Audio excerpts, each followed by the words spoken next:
Let Paramashiva's third eye manifest in all our third eyes. Let the Amrita pour, let the Varni open up.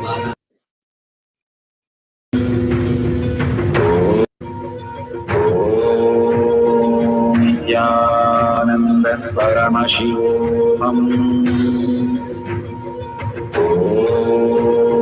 Nityananda Paramashivoham. Nityananda Paramashivoham. Nityananda Paramashivoham.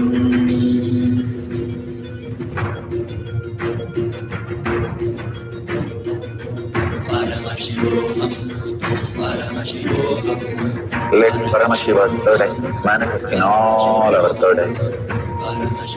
Let the Amrita pour, let the Varni open up, manifest in all of us.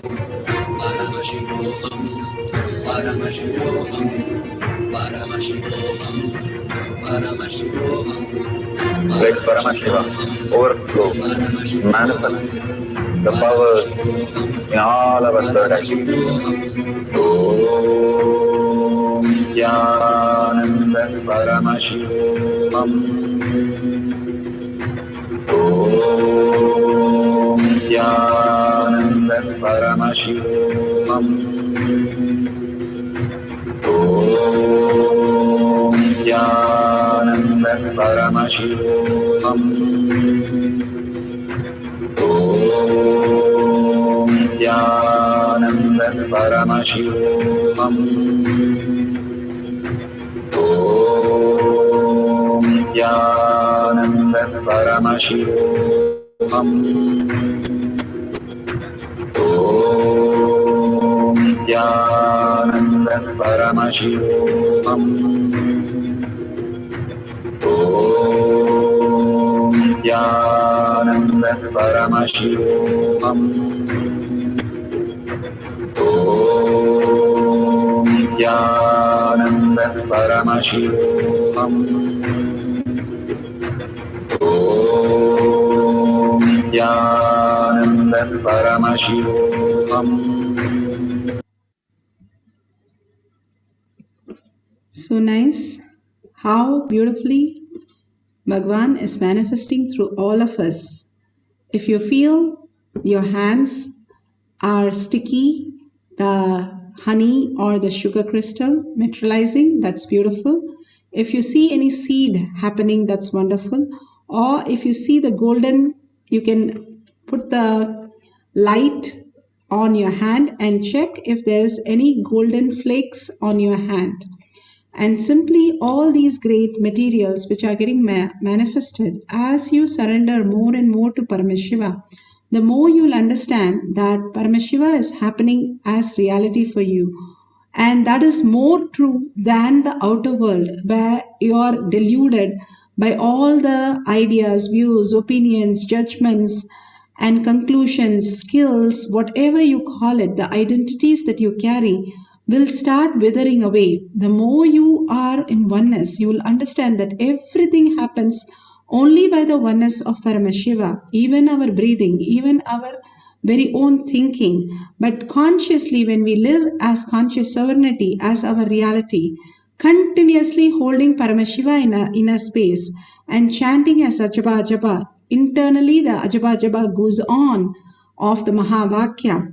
When you don't make a sound from your mouth and you hear the sound from your heart, it is Ajaba Ajaba. When you don't move your tongue, but still you can hear it very clearly, then it becomes Ajaba Ajaba.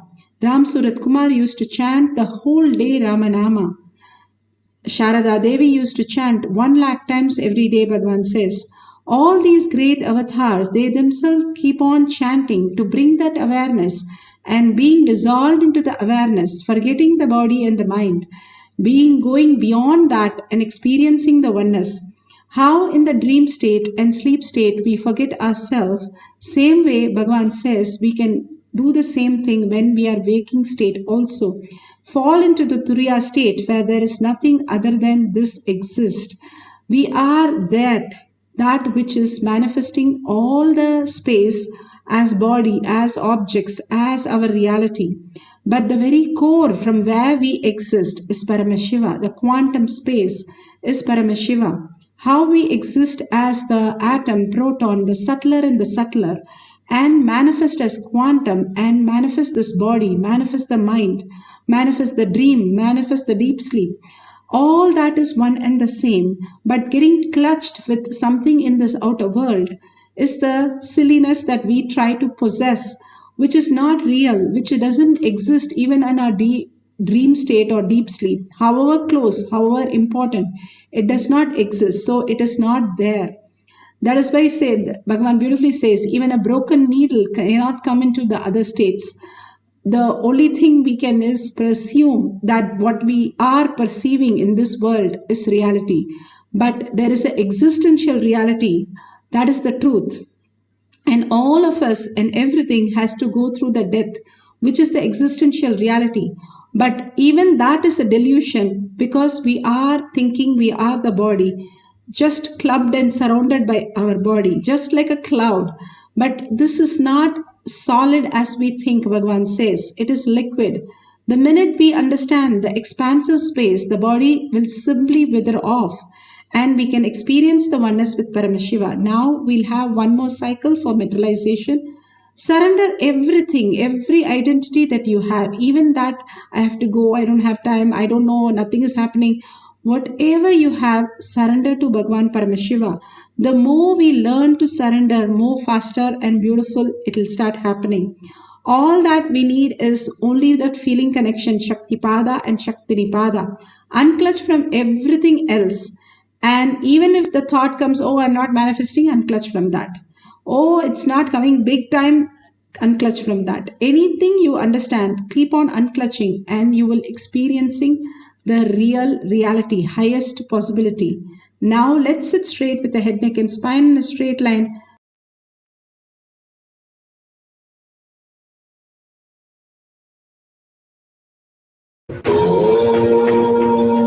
Nyananda Paramashivam.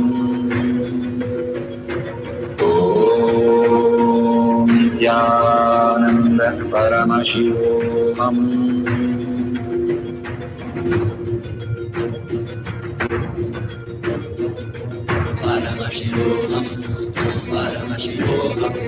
Let Paramashiva's third eye manifest in all our third eyes. Let the Amrita pour, let the Vani open up, manifest in all of us.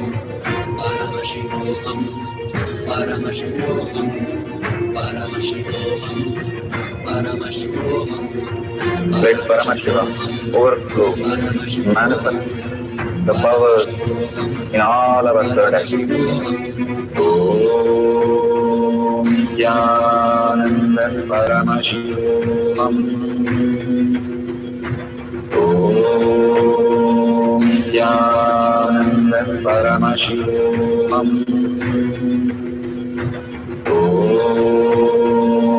Jnananda Paramashivam. Om Jnananda Paramashivam. Om Jnananda Paramashivam. Om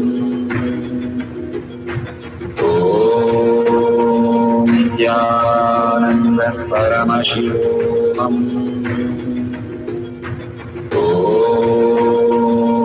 Jnananda Paramashivam.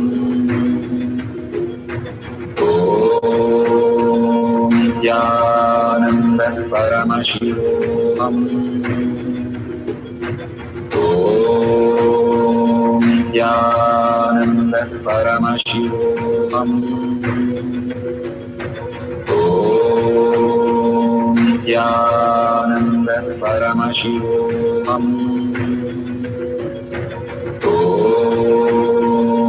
Jnananda Paramashivam. Om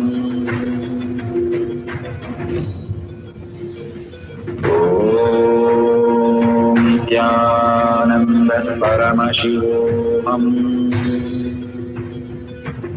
Om Nityananda Paramashivoham.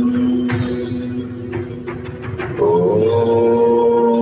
Nityananda Paramashivoham. Om Nityananda Paramashivoham. Om Nityananda Paramashivoham. Om Nityananda Paramashivoham. Om Nityananda Paramashivoham. Om Nityananda Paramashivoham. Om Nityananda Paramashivoham.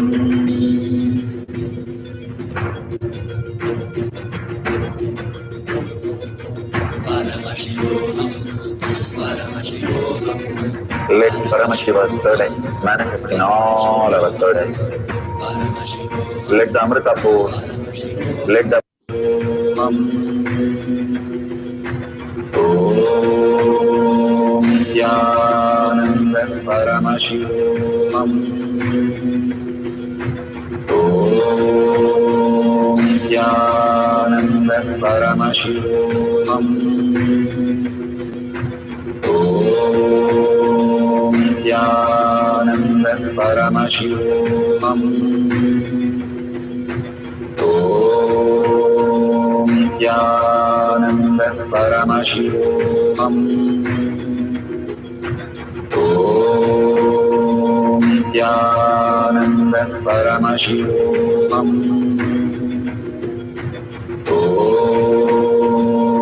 Nityananda Paramashivoham. Om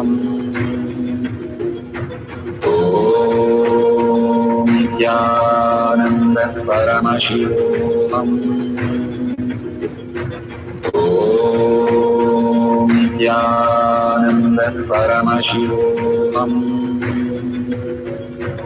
Om Nityananda Paramashivoham. Om Nityananda Paramashivoham.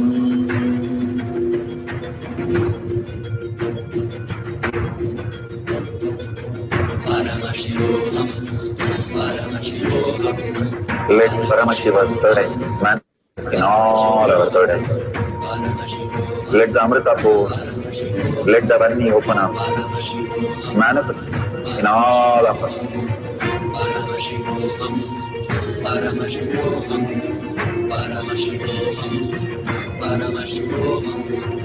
Let Paramashiva overflow, manifest the powers in all our third eyes. Om Nityananda Paramashivoham.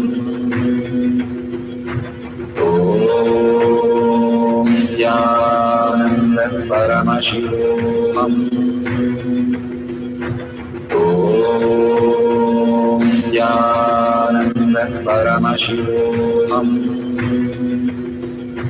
Om Nityananda Paramashivoham. Om Nityananda Paramashivoham.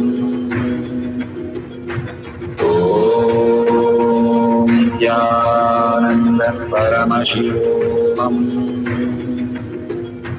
Om Nityananda Paramashivoham. Om Nityananda Paramashivoham. Om Nityananda Paramashivoham.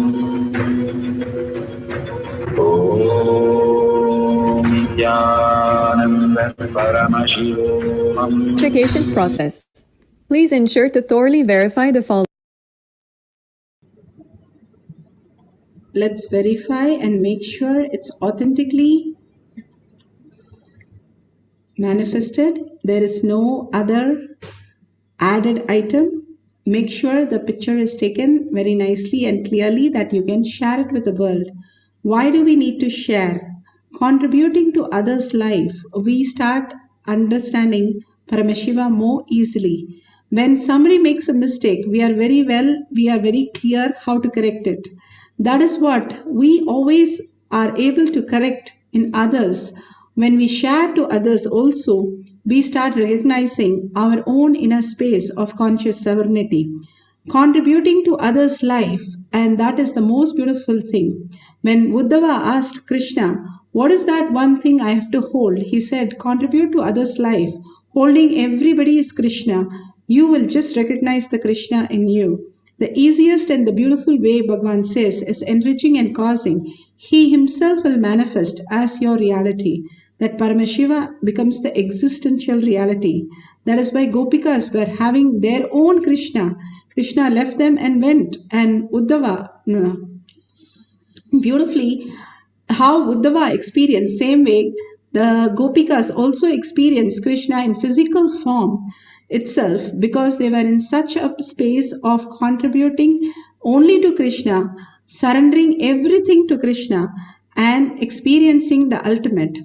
And if you see a $sign, so many of you are manifesting and contributing to Kailasha. You can offer to Kailasha a single unit of your currency. Whatever we offer, simply it comes enfold as abundance in us. That is why all the great things we keep on offering, so that it comes back as enfold to our own space of oneness with Paramashiva, becomes abundance and auspiciousness. All these contribution and the whole space of oneness starts becoming reality when you start living with that as existential reality continuously.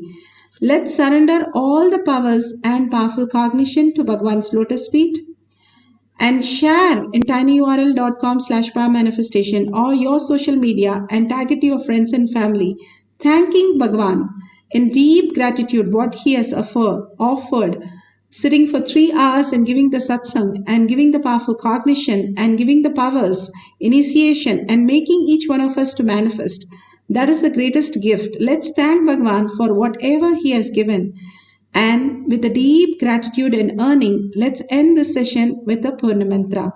Thanking all of you also to be here and manifesting the space of Paramashiva, the state of Paramashiva, the being of Paramashiva and Kailasha of Paramashiva. Let's end the session with a Purna Mantra. Om Purnamada Purnamidam Purna Purnamudashyate Purnasya Purnamataya Purnamevavashishyate. Om Shanti Shanti Shanti. Hari Om Tat Sat Sarvam Bhagavate Sri Nityananda Paramashivam Paduka Arpanamastu. Om Nityanandam.